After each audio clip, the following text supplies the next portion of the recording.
Oi, esse é o nosso segundo vídeo e nós vamos falar das bem-aventuranças. Então vamos começar com bem-aventurados os pobres de espírito. E o que se entende por pobres de espírito? O que Jesus quis nos dizer dos pobres de espírito? Então vamos lá. Então Jesus, quando esteve aqui, ele nos falou, ministrando o Evangelho, que bem-aventurados os pobres de espírito, pois que deles é o reino dos céus. Está em Mateus, capítulo 5, versículo 3. Então, por pobres de espírito, Jesus não entende os desprovidos de inteligência, mas os humildes, tanto que diz ser para estes o reino dos céus, e não para os orgulhosos. Os homens de saber e de espírito, no entender do mundo, formam geralmente tão alto conceito de si próprios e de sua superioridade que consideram as coisas divinas como indignas de lhes merecer atenção. Então aqui Jesus nos fala que essas pessoas elas não se interessam, pelas coisas divinas, pelas suas leis, em ler o seu evangelho. Elas estão preocupadas em sempre conquistar as coisas do mundo. O orgulho se lhes revolta a ideia de uma coisa acima da qual não possam colocar-se e que os faria descer do pedestal onde se contemplam. Então, eles se colocam num pedestal, Para eles, as coisas divinas é assunto, assim, esdrúxulo, Porque eles estão em busca do conhecimento, eu sei mais, Eu sou muito inteligente. O orgulho deles não os permitem, se interessar pelas coisas divinas, pelas leis, pelas obras, divinas. Eles se atribuem espírito e saber em tão grande cópia que não podem crer em coisas, segundo pensam, boas apenas para gente simples, tendo por pobres de espírito os que a tomam a sério.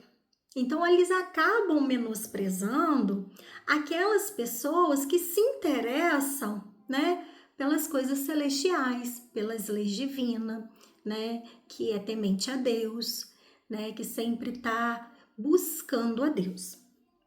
Deus, porém, que é justo, não pode receber da mesma forma aquele que lhe desconheceu a majestade e outro que humildemente se lhe submeteu às leis. Nem os aquinhoar em partes iguais. Então, entra novamente a lei de semeadura, Aquilo que a gente planta, a gente colhe. Então, é cada um segundo as suas obras. Eu acho que a gente vai falar isso aqui muitas vezes. Não tem como, eu já falei isso no vídeo anterior, não tem como Deus olhar, com os mesmos olhos aquele que se esforçou mais, aquele que buscou, do que aquele que deixou passar as oportunidades e não, se interessou nas leis e nesse evangelho maravilhoso de Deus, nas suas leis e nos seus princípios.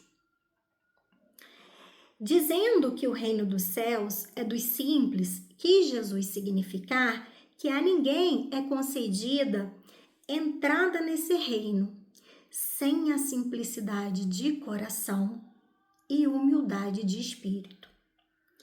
Que o ignorante possuidor dessas qualidades será preferido ao sábio que mais crê em si do que em Deus. Então, a gente tem que ter essa confiança em Deus, humildade de coração. Em todas as circunstâncias, Jesus põe a humildade na categoria das virtudes que se aproximam de Deus e o orgulho entre os vícios que dele afasta a criatura. Então, a humildade nos aproxima de Deus e o orgulho nos afasta. E isso por uma razão muito natural. Há de ser a humildade um ato de submissão a Deus, ao passo que o orgulho é a revolta contra ele. Mais vale, pois, que o homem, para a felicidade do seu futuro, seja pobre em espírito, conforme entende o mundo, e rico em qualidades morais. Então, o principal é a gente se enriquecer de qualidades morais, né? Buscar ser caridoso, amoroso, benevolente, indulgente, humilde e ter o coração, né, voltado para Deus. Aquele que se eleva será rebaixado. Então, aqui entra uma passagem também bíblica para a gente fazer um estudo aqui. Por essa ocasião, os discípulos se aproximaram de Jesus e lhe perguntaram: quem é o maior no reino dos céus? Jesus, chamando assim um menino, o colocou no meio deles e respondeu: digo-vos, em verdade, que se não vos converterdes e tornardes quais crianças, não entrareis no reino dos céus. Aquele, portanto, que se humilhar e se tornar pequeno como esta criança, será o maior no reino dos céus. E aquele que recebe em meu nome a uma criança, tal como acabo de dizer, é a mim mesmo que recebe. Está lá em Mateus, capítulo 18, versículo 1 a 5. Aqui Jesus toma a criança como tipo de simplicidade de coração e diz: será o maior no reino dos céus aquele que se humilhar e se fizer pequeno como uma criança, isto é, que nenhuma pretensão à superioridade ou à infalibilidade. Porque a criança, ela é uma doçura, ela não vê maldade, elas são humildes, elas são puras de coração. Se a gente parar para conversar com uma criança, a gente não vê maldade nas coisas que elas falam, né? Eles sempre estão de coração puro ali para conversar com a gente, né? Às vezes, assim, eu tenho a Lorena aqui, minha filha, e eu converso com ela as coisas, filha, você não pode fazer isso. Ela não entende que aquilo ali pode fazer mal para ela. Então, é todo um processo que eu tenho que conversar com ela, de explicar. Então, Jesus, ele usa essa analogia para a gente ser igual criança, porque a gente cresce, a gente vai tomando tanta pancada na vida, que a gente vai criando uma casca, uma defesa. E a nossa defesa é o quê? É sempre ver a maldade no outro. Lógico, a gente não pode ser ingênuo, mas também a gente não pode ver maldade em tudo, né? A gente tem que ficar resguardado, orar e vigiar, mas também a gente não pode ver maldade em tudo, não confiar. É isso aqui que Jesus está querendo dizer, da gente se assemelhar igual uma criança, né? Elas perdoam de verdade, elas fazem as coisas sem maldade. Então, a gente tem que ter esse olhar, beleza? E aí, tem uma outra passagem bíblica aqui também, que vai nos ensinar muito sobre estas questões. Então, vamos lá. Então, a mãe dos filhos de Zebedeu se aproximou dele com os seus 2 filhos e o adorou, dando a entender que lhe queria pedir alguma coisa. Disse-lhe ele: que queres? Manda, disse ela, que estes meus 2 filhos tenham assento no teu reino, um à tua direita e outro à tua esquerda. Mas Jesus lhe respondeu: não sabes o que pedes. Pois podeis vós ambos beber o cálice que eu vou beber? Eles responderam: podemos. Jesus lhes replicou, é certo que bebereis o cálice que eu beber, mas pelo que respeita a vós sentardes à minha direita ou à minha esquerda, não cabe a mim vô-lo conceder. Isso será para aqueles a quem meu Pai o tem preparado. Ouvindo isso, os 10 outros apóstolos se encheram de indignação contra os 2 irmãos. Jesus, chamando-os para perto de si, lhes disse: sabeis que os príncipes das nações as dominam e que os grandes as tratam com império. Assim não deve ser entre vós. Ao contrário, aquele que quiser tornar-se o maior, seja vosso servo. E aquele que quiser ser o primeiro entre vós, seja vosso escravo. Do mesmo modo que o Filho do Homem não veio para ser servido, mas para servir e dar a vida pela redenção de muitos. Está lá em Mateus, capítulo 20, versículo 20 a 28. Aqui Jesus nos mostra, na posição de grandes no reino dos céus, os que eram pequenos na terra. E bem pequenos, muitas vezes, o que na terra eram os maiores e os mais poderosos. Então, inverte. Quando aqui na terra a gente tem uma posição maior, se a gente não tiver a moral elevada, né, ser humilde de coração, a gente passa a ser o menor no mundo celestial.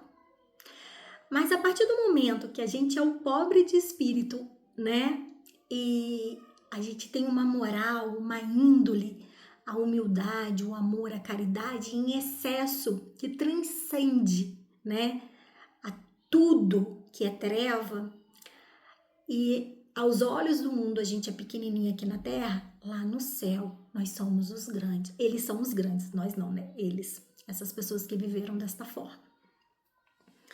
E que os primeiros, ao morrerem, levam consigo que faz a verdadeira grandeza no céu.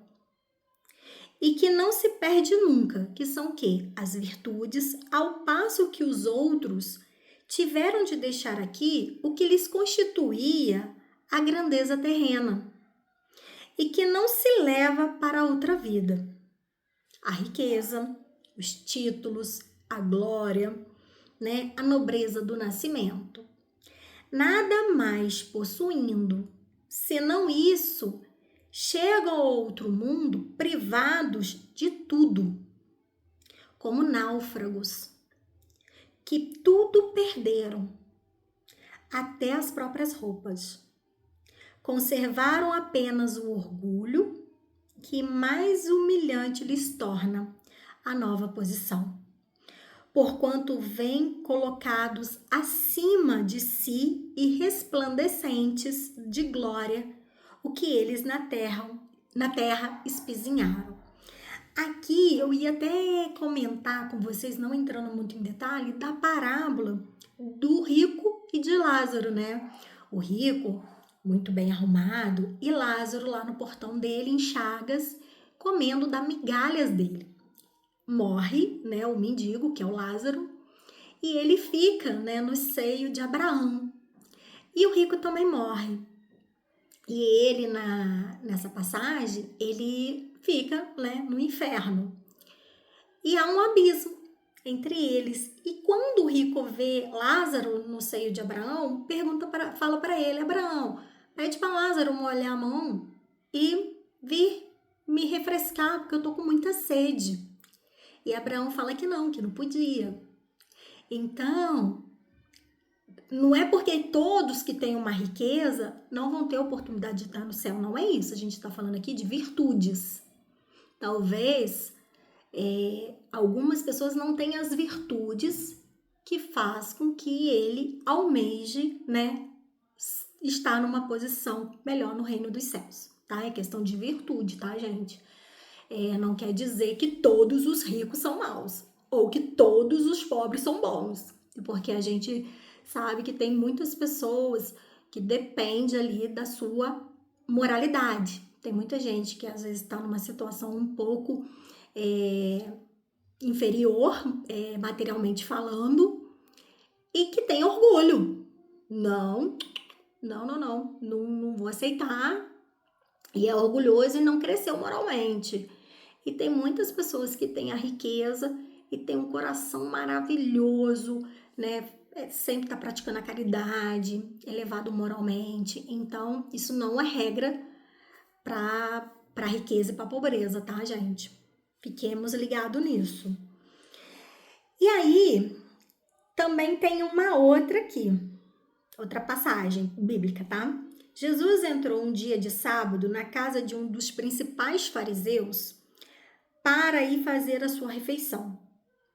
Os que lá estavam e observaram, então, notando que os convidados escolhiam os primeiros lugares, propôs-lhes uma parábola dizendo: quando fordes convidados para bodas, não tomeis o primeiro lugar, para que não suceda que, havendo entre os convidados uma pessoa mais considerada do que vós, aquele que vos haja convidado venha dizer-vos: dai o vosso lugar a este, e vos vejais constrangido a ocupar, cheios de vergonha, o último lugar.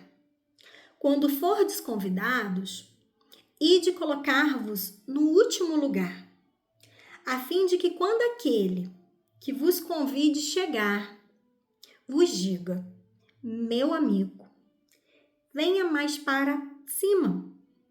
Isso então será para vós um motivo de glória diante de todos os que estiverem convosco à mesa. Porquanto todo aquele que se eleva será rebaixado, e todo aquele que se abaixa será elevado. Está em Lucas, capítulo 14, versículo 1 e no versículo 7 a 11. Não procureis na terra os primeiros lugares, nem vos colocar acima dos outros, se não quiserdes ser obrigados a descer. Buscai, ao contrário, o lugar mais humilde e mais modesto, porquanto Deus saberá dar-vos um mais elevado no céu, se o merecerdes.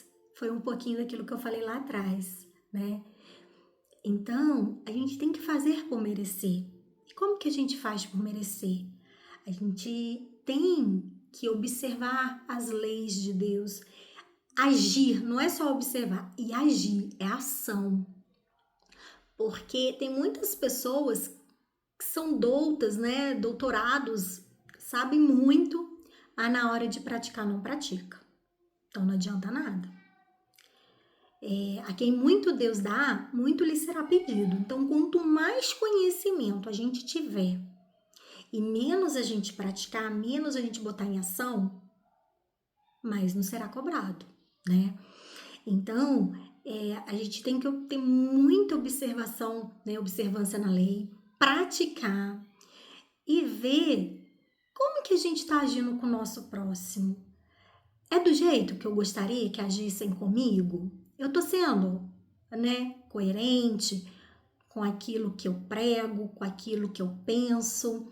Então, sempre a gente tem que pensar se o que a gente está fazendo é o que a gente gostaria que fizessem conosco. Eu também li aqui, busquei nos meus estudos aqui, e eu achei muito interessante essa parte que eu li e vou trazer aqui para vocês, tá? Situou-se, assim, a humildade espiritual em primeiro lugar, entre as virtudes que precisamos adquirir para merecermos a glória das almas redimidas. São bem-aventurados porque a noção que têm de suas fraquezas e mazelas fá-los lutar por aquilo que lhes falta. E esse redobrar de esforços leva-os realmente a conseguirem maior progresso espiritual. Então, a gente tem que ter boa vontade, bom ânimo para nos melhorar, né? Força de vontade. Já aqueles que se acomodam a ínfimos padrões de moralidade ou se mostram satisfeitos com seu estado, considerando-se suficientemente bons, ao contrário dos primeiros, não se incluem entre os bem-aventurados, porque, seja por ignorância, seja por orgulho, permanecem estacionários. Quando a vida espiritual, assim como tudo na natureza, rege-se por um impulso constante para a frente e para o alto. Então, a gente sempre tem que ir para frente, né? As leis divinas nos levam a progredir. A gente não pode ficar estacionário e muito menos regredir. Não tem como regredir. O que você adquiriu, você fica estacionário. Mas Deus espera o que é da gente? Ação, progresso, avanço, né? Sempre para frente e para o alto. Só vislumbrarão o reino celestial quando reconhecerem a pobreza de suas virtudes e se empenharem com afinco para conquistá-las. Pois todo aquele a quem Cristo haja redimido de fato, terá de deixar as más obras, para apresentar-se santo, imaculado e irrepreensível diante dele. Está em Colossenses, capítulo 1, versículo 22. E para terminar, também eu li isso daqui que eu achei muito interessante. Quem se imagina com perfeita saúde não se preocupa com ela, nem procura um médico para tratá-la. Também aquele que presume sem defeitos ou já se considera salvo, descuida da rigidez de sua alma.